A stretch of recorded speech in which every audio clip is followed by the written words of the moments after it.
যুক্তরাষ্ট্রের ওয়াশিংটন ডিসিতে বাংলাদেশ ও যুক্তরাষ্ট্রের মধ্যে ৩ দিনের শুল্ক আলোচনা শুরু হয়েছে। এর অংশ হিসেবে দ্বিতীয় দফার প্রথম দিনের বৈঠক বুধবার ৯ জুলাই সম্পন্ন হয়।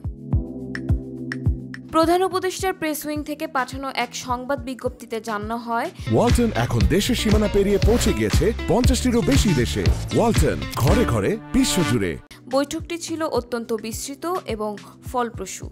এতে দুই দেশের মধ্যকার বাণিজ্য সম্পর্কের প্রায় সব গুরুত্বপূর্ণ দিক উঠে আসে আলোচনায়।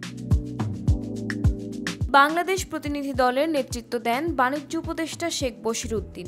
ঢাকা থেকে ভার্চুয়ালি আলোচনায় অংশ নেন জাতীয় নিরাপত্তা উপদেষ্টা ডক্টর খলিলুর রহমান এবং প্রধান উপদেষ্টার আইসিটি ও টেলিযোগাযোগ বিষয়ক বিশেষ সহকারী ফয়েজ আহমেদ তৈয়ব। এছাড়া বাণিজ্য মন্ত্রণালয়ের ঊর্ধ্বতন কর্মকর্তারাও প্রতিনিধি দলে ছিলেন। যুক্তরাষ্ট্রের পক্ষ থেকে বৈঠকে অংশ নেন দেশটির কৃষি, জ্বালানি, বাণিজ্য ও কপিরাইট বিষয়ক সংস্থার শীর্ষ কর্মকর্তারা। উভয় পক্ষই বিভিন্ন খাতভিত্তিক উদ্বেগ ও সম্ভাব্য আলোচনা নিয়ে আলোচনা করে।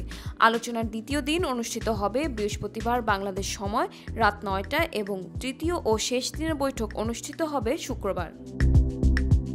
প্রসঙ্গত, গত ৮ জুলাই মার্কিন প্রেসিডেন্ট ডোনাল্ড ট্রাম্প বাংলাদেশের রপ্তানি পণ্যের উপর ৩৫% শুল্ক আরোপের ঘোষণা দেন, যা আগামী ১ আগস্ট থেকে কার্যকর হওয়ার কথা।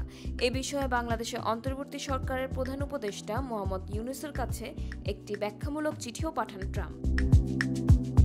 এই ঘোষণার পরই দ্রুত কূটনৈতিক উদ্যোগ নেয় বাংলাদেশ।